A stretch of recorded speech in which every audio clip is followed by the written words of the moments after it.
कुरुक्षेत्र में कर्ण और अर्जुन में घमासान युद्ध चल रहा था। अर्जुन अपनी पूरी शक्ति लगा रहे थे और कर्ण अपनी पूरी शक्ति लगा रहे थे। एक बार तो ऐसा लगा कि कर्ण अर्जुन पर विजय प्राप्त ही कर लेगा। ये वो समय था जब कर्ण ने अर्जुन के मस्तक को काटने के लिए नागास्त्र चलाया। नागास्त्र इतना शक्तिशाली था कि उससे बचाव के लिए अर्जुन के पास कोई तोड़ नहीं था, जिससे निश्चित रूप से अर्जुन का मस्तक धड़ से अलग हो सकता था। लेकिन जैसे ही कर्ण ने नागास्त्र चलाया, उसी समय अर्जुन के सारथी बने भगवान श्री कृष्ण ने अपने रथ को भूमि में धंसा दिया। उसके कारण नागास्त्र अर्जुन के ठीक सर के ऊपर से निकल गया और अर्जुन बाल बाल बच गए। लेकिन अपने ऊपर नागास्त्र चलाए जाने के बाद युद्ध भूमि में अर्जुन कर्ण से अत्यंत भयभीत हो गए और वे दिव्यास्त्र का उपयोग करने लगे। कर्ण को भी दिव्यास्त्र का ज्ञान था, लेकिन गुरु परशुराम के श्राप के कारण वो दिव्यास्त्र के ज्ञान को भूल चुका था। वीर अर्जुन और पराक्रमी कर्ण के बीच चलने वाले इस युद्ध में क्या परिणाम आने वाला है किसी को नहीं मालूम था, क्योंकि दोनों के बीच बराबर की टक्कर थी। कर्ण के सारथी महाराज शल्य भी अर्जुन के बाणों की बौछार के आगे धाराशायी हो गए थे। इसके बाद अपने रथ की डोर कर्ण को संभालनी पड़ी। लेकिन युद्ध के दौरान ही एक बार वीर कर्ण के रथ का पहिया भूमि में बुरी तरह धंस गया। तब कर्ण ने अर्जुन से निवेदन किया कि हे अर्जुन, इस युद्ध को थोड़े समय के लिए रोक दो, ताकि मैं अपने रथ के धसे हुए पहिए को बाहर निकाल लूं, क्योंकि अपने धसे हुए रथ का पहिए को भूमि से निकालते समय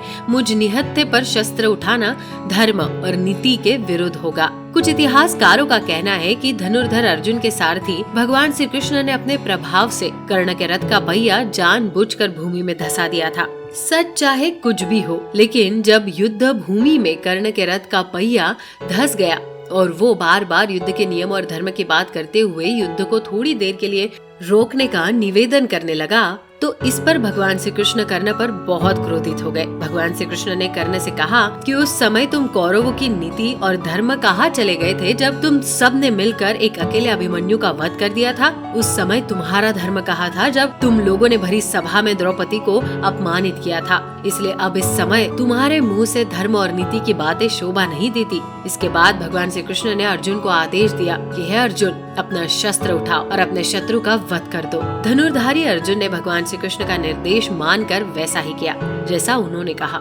अर्जुन ने अपने दिव्यास्त्र का प्रयोग करते हुए कर्ण का मस्तक धड़ से अलग कर दिया। कहा जाता है कि कर्ण के वध के समय एक अद्भुत घटना घटित हुई। जब कर्ण का सर धड़ से अलग हुआ और वो मृत हो धरती पर जा गिरा, तब अचानक आकाश में एक दिव्य प्रकाश प्रकट हुआ और किसी विशाल वृक्ष के समान गिरे रक्त रंजित कर्ण शरीर के अंदर से भी एक उजली किरण निकली, जो उस दिव्य प्रकाश में विलीन हो गई। तो दर्शकों, कैसी लगी आपको ये जानकारी? हमें कमेंट कर जरूर बताइए। साथ ही यदि आपको ये वीडियो पसंद आई हो तो वीडियो को लाइक कर चैनल को सब्सक्राइब जरूर कर दे। वीडियो में अंत तक बने रहने के लिए आपका धन्यवाद।